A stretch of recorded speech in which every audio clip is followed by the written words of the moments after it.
Stands ఏర్పాటు చేసేది, వారికి కూడా ఒక స్థానాన్ని కల్పించేటువంటి అవకాశం కూడా మేము కూడా బ్లాక్ చేస్తున్నాము. కొన్ని సర్కిల్స్ అయితేనేమి, కొన్ని ఇట్లాంటి మన యొక్క క్వార్టర్స్ లాంటి ప్రాంతాలు, ప్రైవేటు స్థలాలు అయితేనేమి, లేదు మున్సిపాలిటీ కానీ లేకపోతే టీటీడీ లాంటి స్థలాల్లో ఎక్కడైనా మనకు యాత్రికులకి అలాగే ప్రయాణికులకి ఆటంకమైనటువంటి ప్రదేశం, ట్రాఫిక్ వాటికి అంటే ఆల్రెడీ ప్రతి భూమి కబ్జా అయిపోయింది. ఇక్కడ ఎక్కడ పెడదామన్నా ప్రతి చోట వచ్చేసారు.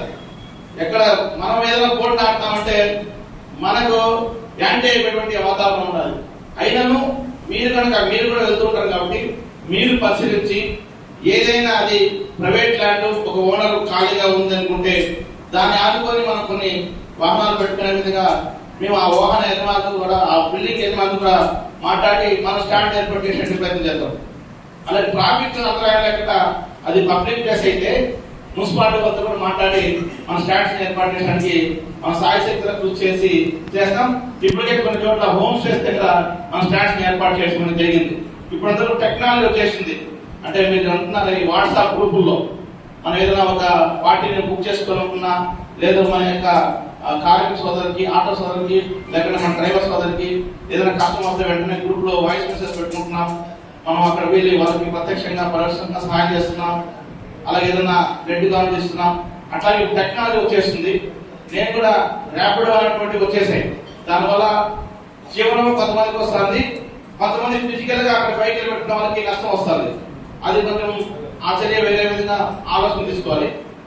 ఇట్లాంటిది ఏదైనా ఒకటి మన అసోసియేషన్ వాళ్ళకి సపరేట్ గా ఒక యాప్ కూడా రెడీ చేయడానికి నా సాయి శక్తిలో కృషి చేస్తున్నాను. ఎందుకంటే ఐటీ ఫ్రెండ్స్ మనకున్నారు.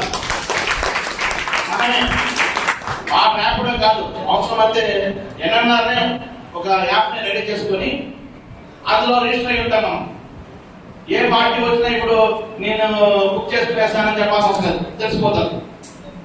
అట్లాంటిది ఒక టెక్నాలజీ కూడా తొందరలోనే మన అసోసియేషన్ కి ఏర్పాటు చేయడానికి అనుసంధానంగా నేను ప్రయత్నం చేసి వీలైన తొందరలో నెక్స్ట్ మీటింగ్ లో ఈ యొక్క యాప్ ని కూడా డౌన్లోడ్ చేసడానికి ప్రయత్నం చేస్తాను. ఎందుకంటే మేము ఆర్గనైజేషన్ కి ఎలా అంతమంది సభ్యులు ఏర్పడారంటే మీకు చూపిస్తారు. మనం కుటుంబ యాప్ ఉంది, అది ఓన్లీ సభ్యులుగా ఏర్పడతారు. కమ్యూనిటీ నాకేదైనా ఒక చిన్న సమస్య వచ్చింది, నేను ఒక ఊరు వెళ్తున్నా, నా బ్యాగ్ మర్చిపోయినా, డబ్బులు ఉండవు, వైజాగ్ వెళ్ళాను. వైజాగ్ లో నా ఫ్రెండ్స్ కలవాలా, ఎవరో తెలియదు మనకు. అప్పుడు మనం ఈ యాప్ ని ఆన్ చేసుకున్నామంటే ఎవరెవరు ఉన్నారో తెలిసిపోతారు మన వాళ్ళు. చూడండి, ఆంధ్రప్రదేశ్ లో ఎవరున్నారు, అలాగే ఆంధ్రప్రదేశ్ లో ఏ జిల్లాలకు పోతున్నాం మనం, మన వెహికల్ అక్కడ ఏదైనా కష్టం వచ్చింది, ఒక ఆంధ్రప్రదేశ్ లో ఏ జిల్లాలో ఏ ఊరిని కలవాలి మనం. ప్రజాపతి కర్నూలు వెంకటేశ్వర అనే సోదరుడు మన ఎన్ఎస్ గ్రూప్ మెంబర్. ఇతనితో మాట్లాడాలంటే మన వాట్సాప్ లో తీసుకుంటుంది, మన వాట్సాప్ అయినా కాంటాక్ట్ కావచ్చు, జనరల్ గా కాంటాక్ట్ కావచ్చు. ఇప్పుడు ఈ వాట్సాప్ కలిపి మనం షేర్ చేయొచ్చు.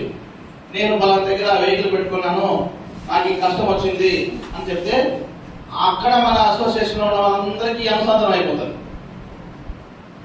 అప్పుడు ఈజీగా ఒక సమస్య ఏదైనా కావచ్చు, కొట్టాడు కావచ్చు, మన మీద ఏదైనా దాడి జరిగిండొచ్చు, మనం ఏదైతే బాధపడుతున్నామో, ఇప్పుడు బదలు చెప్పారు కదా, మీ పేరు చెప్పారు, వెంకటరమణ గారు చెప్పారు, చాలా విషయాలు ఏదైనా మనకు ఒక కష్టం వస్తే మన ఒకరే కాదు, మన ఐడి కార్డు ఐడెంటిటీ గుర్తింపు చేస్తారని మనం లాస్ట్ మహాసభలో అదే చెప్పాను. మీ అందరికీ నేను నా వంతు నా శక్తి కొద్ది నేను మీ అందరికీ ఐడెంటిటీ కార్డు ఇస్తామని చెప్పాను. ఒక 100 మందికి కాదు, 10,000 మందికి అయినా సరే నేను ఉచితంగా ఐడి కార్డు ఇస్తాను. దాంతో మీరు ఏదైనా వెళ్తే చూసుకోండి.